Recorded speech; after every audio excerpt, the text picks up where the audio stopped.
Welcome to Time News Studios.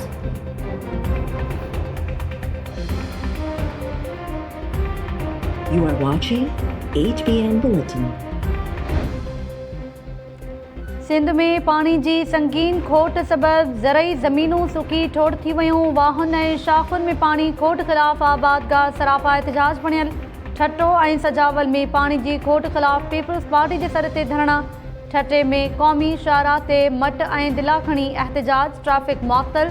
Malkani में पुछड़ी जे आबादगारनि तरफ़ां 8हें ॾींहं बि पानी जी खोट ख़िलाफ़ हड़ताल। सन में पुछड़ी जे आबादगारनि जो इंडस हाईवे ते 2 किलोमीटर ताईं पैदल मार्च बाद गाह खाई अनोखो एहतजाज। आबादगारनि दायो आहे त STO जे वाइदे खे 1 हफ़्तो गुज़रण बावजूद पुछड़ी जे आबादगारनि खे पाणी न मिलियो। टनो मोहम्मद ख़ान ऐं बदीन में पीपल्स पार्टी जे कारकुननि जा पाणी ते धाड़े ख़िलाफ़ मुज़ाहिरा। इरसा चेयरमैन खे हटाइण जो मुतालबो।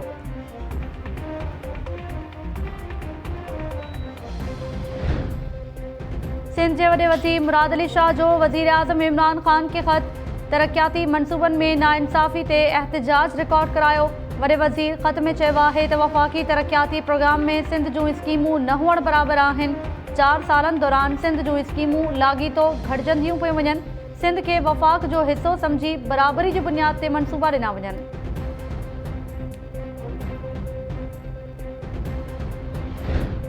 इरसा तरफ़ां डिघे अरसे खां पोइ टिरुखी फार्मूले बदिरां 91 वारे मुआहिदे तहत सूबनि में पाणी विच जी दावा।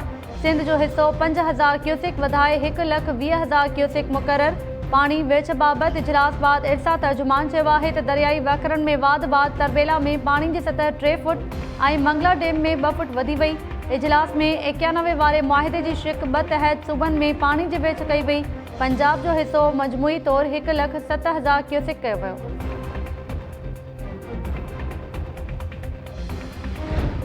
सिंध जे आबपाशी वारे वज़ीर सूबे जो हिसो वधाइण बाबति इरसा ऐं PTI सरकार जूं दावाऊं रद्द करे छॾियूं। सुहेल अनवर सियाल चयो आहे त गुड्डू बैराज खे हिन वक़्त बि 68% घटि पाणी मिली रहियो आहे।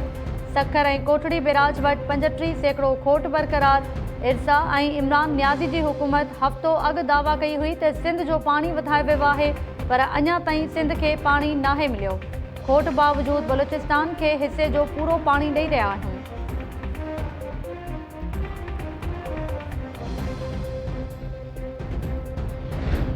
अञा ताईं सूबा पाणी चोरी ते गोड़ करे रहिया आहिनि। पाणी मसइलो हल न थियो त ईंदड़ ॾींहनि में ॾुखियाईनि खे मुंहुं ॾियणो पवंदो। वज़ीर आज़म इमरान ख़ान जो इस्लामाबाद में माहौलियाती तहफ़्फ़ुज़ जे आलमी दिहाड़े जे मौक़े ते तक़रीब खे ख़िताब। वज़ीर आज़म चयो आहे त पहिरीं शाख़ुनि में पाणी मिलंदो हो, हाणे त नलकनि में बि पीअण जोॻो पाणी नथो मिले।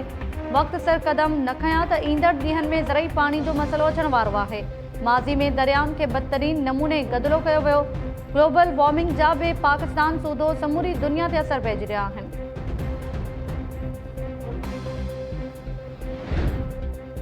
सिंध जे सूबाई वज़ीर नासिर हुसैन शाह सां सनअती ज़ोन जे आला सिटही वफ़द जी मुलाक़ात। सनअतनि में पाणी, गैस ऐं बिजली जी खोट बाबति आगाही। सनअतकारनि जे वफ़द चयो त पाणी खोट सबबि सनअतूं मुतासिर थी रहियूं आहिनि। अक्सर सनअतकार पंहिंजूं सनअतूं कराची मां मुंतक़िल करे रहिया आहिनि। के इलेक्ट्रिक ऐं सुई गैस बि मुसीबत में विझी छॾियो आहे। सूबाई वज़ीर नासिर शाह सनअतुनि में पाणी जी खोट ख़तमु कराइण जी ख़ातिरी कराईंदे चयो आहे त सिंध हुकूमत कराची में नओं सनअती ज़ोन क़ाइमु करणु वञी रही आहे। पाणी चोरी कंदड़ ठेकेदारनि ख़िलाफ़ कार्रवाई कई वेंदी।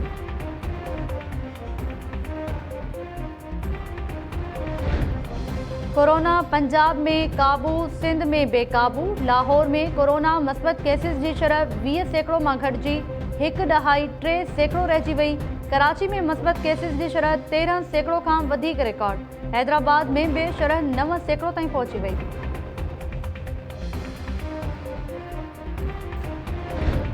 कराची में कोरोना जी बखेड़ बि वापारनि खे हिकु न करे सघी। 2 ग्रुप में विरहाइजी विया। वापारी एक्शन कमेटी सूमर ताईं कारोबार शाम 6 वॻे बंदि करण बाबति हुकूमत जी ॻाल्हि मञी वरिती। वापारी अलायंस इनकार करे छॾियो। अॼु ई कारोबार राति 8 वॻे ताईं खुलियल रखण जो ऐलान। सूबाई वज़ीर नासिर शाह चयो आहे त सूमर ते MCOC जो इजलास आहे। वापारनि खे ख़ुशख़बरी ॾींदासीं। जेकॾहिं वापारनि सां ज़्यादती थी आहे त उन जो अज़ालो कयो वेंदो।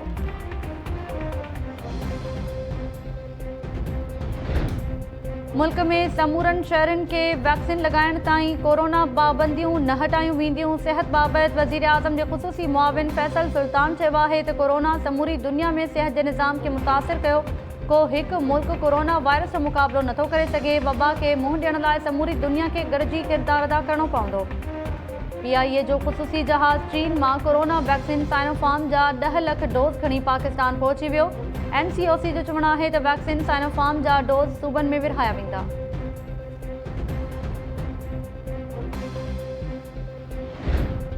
मुल्क में साॼी धुर जी पार्टीज़ जूं पॉलिसीज़ नाकाम थी चुकियूं। पीपल्स पार्टी जी मुआशी पॉलिसी मुल्क खे अॻिते वठी वञी सघे थी।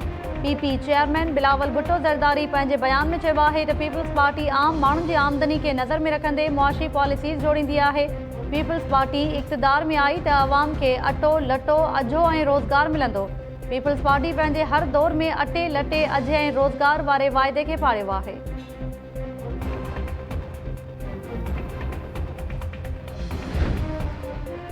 बिलावल अॻु ई पंहिंजी पार्टी नवाज़ लीग हवाले कई हुई। बाद में ख़बर पई त सदन तलाक थी वई। असांजी ख़्वाहिश हुई त सदन शादी बरक़रार रहे। लॻे थो फज़ल रहमान जे छुहारनि में दम न हो। फज़ल रहमान निकाह पढ़ाए सियासत संदसि कमु नाहे। सुद समाज वारे वफ़ाक़ी वज़ीर फवाद चौधरी चयो आहे त ऑपोज़िशन सां बहितर लाॻापा चाहियूं था। नवाज़ लीग ऐं पीपल्स पार्टी जूं पॉलिसी वाज़े थियण बाद सम्झ में अची वेंदो त फज़ल रहमान छा थो चाहे। अरबा ते इलेक्शन कमीशन खे इलेक्ट्रॉनिक वोटिंग मशीन बाबति ब्रीफिंग ॾिनी वेंदी। लाहौर में मीडिया सां ॻाल्हाइण दौरान फवाद चौधरी चयो त बजट सवलाई सां मंज़ूर थी वेंदी। इतिहादिन बजट में हिमायत जी ख़ातिरी कराई आहे। तरीन जो धड़ो बि PTI सां गॾु आहे। जहांगीर तरीन सियासी माण्हू आहे। सियासतदाननि जी दावतनि ऐं मुलाक़ातनि सां फ़र्क़ु नथो पवे।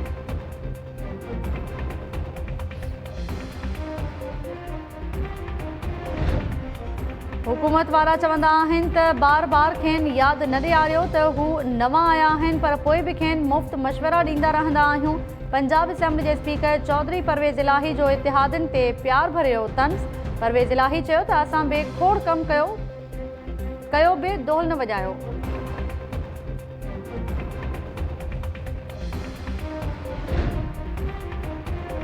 सिंध पुलिस में बदउनवानी ऐं करप्शन जी रोकथाम लाइ इंटरनल अकाउंटेबिलिटी ब्रांच क़ाइम। Additional IG Farhat Junejo branch जो सरबराह हूंदो। ब्रांच में 18 पुलिस ऑफिसर भी शामिल जेके इंक्वायरीज़ जी जांच कंदा। नोटिफिकेशन जारी।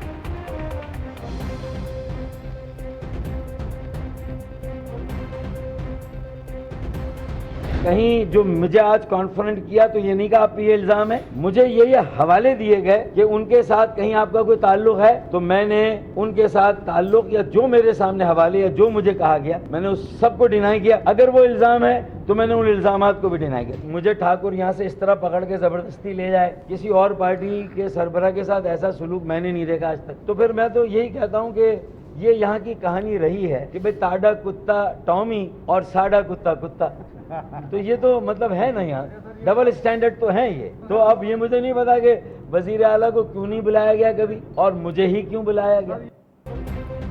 CTD पुछियो त दहशतगर्दनि सां तव्हांजा के वास्ता आहिनि। मूं इल्ज़ामनि ऐं दहशतगर्दनि सां वास्तनि खे मुकमल तौर रद्द करे छॾियो। मुतहिदा सां 30 सालनि सां वागियल रहिया आहियूं। 90 ते माण्हू ईंदा हुआ ऐं तस्वीरूं कढाईंदा हुआ। उन बुनियाद ते लाॻापनि जा इल्ज़ाम नथा लॻाए सघजनि। मुतहिदा बहाली कमेटी जे सरबराह जूं कराची में CTD आॾो पेशी बाद मीडिया सां ॻाल्हियूं। फारूक सत्तार चयो आहे त ठाकुर मूंखे बांह खां पकड़े ज़ोरी वठी वञे थो। कंहिं ॿी पार्टी जे सरबराह सां अहिड़ो रवैयो नाहे रखियो वियो। ख़बर नाहे त वॾे वज़ीर खे छो नाहे घुरायो वियो।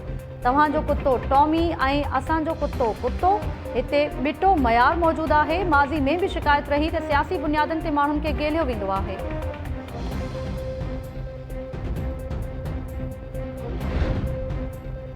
सरदार अदालतुनि खे बि पंहिंजी औताक सम्झनि था। मेहड़ वाक़े जे केस में जवाबदार धुर जो वकील देर जा हरबा इस्तेमाल करे रहियो आहे। आऊं वकील सूधो अदालत में पेश थींदी रही आहियां। दादू जी अदालत ॿाहियां उमिर बाब जूं मीडिया सां ॻाल्हियूं। सुप्रीम कोर्ट ऐं सिंध हाई कोर्ट जे चीफ जस्टिस खां नोटिस वठी इंसाफ़ जो मुतालबो।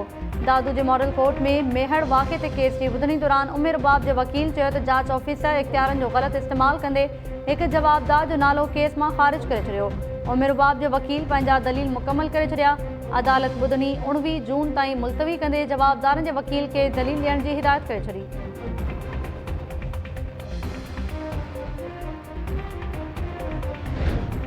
सिंध हाई कोर्ट सखर बेले खाते जी ज़मीननि जी अलॉटमेंट रद्द करण जो हुकुम ॾेई छॾियो। डीजी नैब सखर खां जांच रिपोर्ट तलब। अदालत बेले खाते जी ज़मीननि ते कब्ज़े वारे केस बाबति लिखत में फ़ैसिलो जारी कंदे कोठड़ी बेरा जे चीफ इंजीनियर ऐं SE जा गिरफ़्तारी वारंट जारी करे छॾिया। हेस्को चीफ के कब्ज़े जी ज़मीननि तां बिजली जा कनेक्शन काटण जो हुकुम। अदालत पंहिंजे फ़ैसिले में चयो आहे त SSP अदालत खे आगाह कयो त टंडोला हया जे वॾेरे सरफराज़ निज़ामानी जी लोकेशन इस्लामाबाद में मिली रही आहे। IG सिंध ऐं IG इस्लामाबाद खे हुकुम ॾिनो आहे त वॾेरे खे गिरफ़्तार करे अदालत आरो पेश कयो वञे।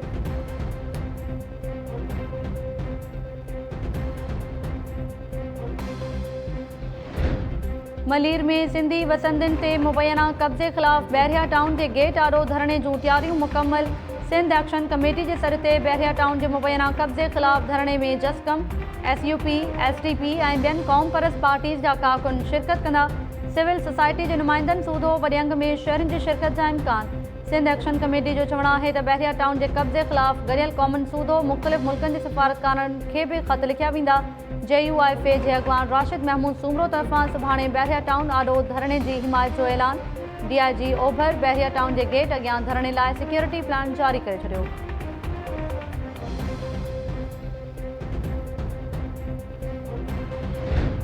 मीरपुर माथेलो वासी पुलिस अहलकार ज़ाल सूधो अगवा धाड़ेलन अहलकार इब्राहिम चडड़ ऐं संदसि ज़ाल मुस्मात सचल जे वारसनि खां 50 लख रुपया भुंग घुरी वरितो।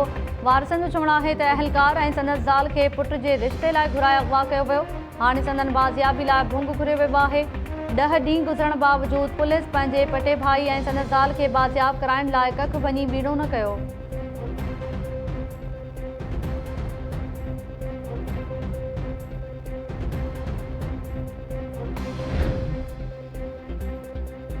मीरपुर ख़ास भरिसां हथियारबंदनि जी फायरिंग में सिंधड़ी वासी पीरसन मोहम्मद अली मीरजत क़तल। पुलिस मूजिबि मक़तूल हैदराबाद खां मोटरसाइकिल ज़रिए ॻोठ वेंदे गोलियुनि जो खाज बणियो। वाक़े बाद जवाबदार फ़रार। पुलिस जांच शुरू करे छॾी।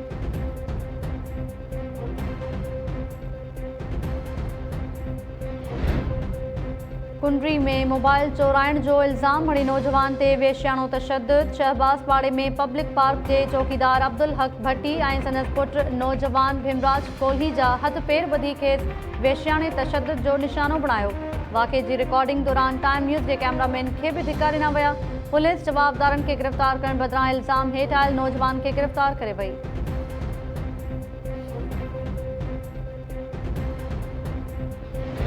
मार सलूट मेरा पुत्र है। मुर्शिद फिर आ गए ने अपने पुराने रूप च।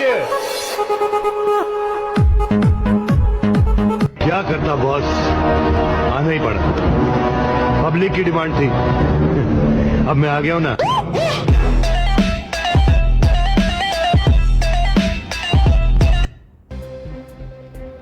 शहदादपुर पुलिस अमुन बहाल कराइण बाद पुलिस वैन टिकटॉक ठाहिण लाइ ॾेई छॾियूं। शहदादपुर थाणे ते ड्यूटी ॾींदड़ पुलिस अहलकार अली हैदर ॾेथो ऐं टिकटॉकर पुलिस मोबाइल में टिकटॉक ठाहींदे वीडियो वायरल करे छॾी।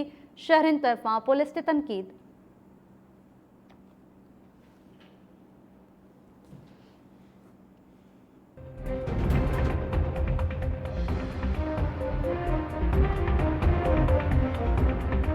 अस्सलाम वालेकुम नाज़रीन, टाइम न्यूज़ सां गॾु आऊं आहियां ताहिरा वज़ीर। हेडलाइंस वां ॾिठियूं तफ़सीली ख़बरूं शॉर्ट ब्रेक खां पोइ।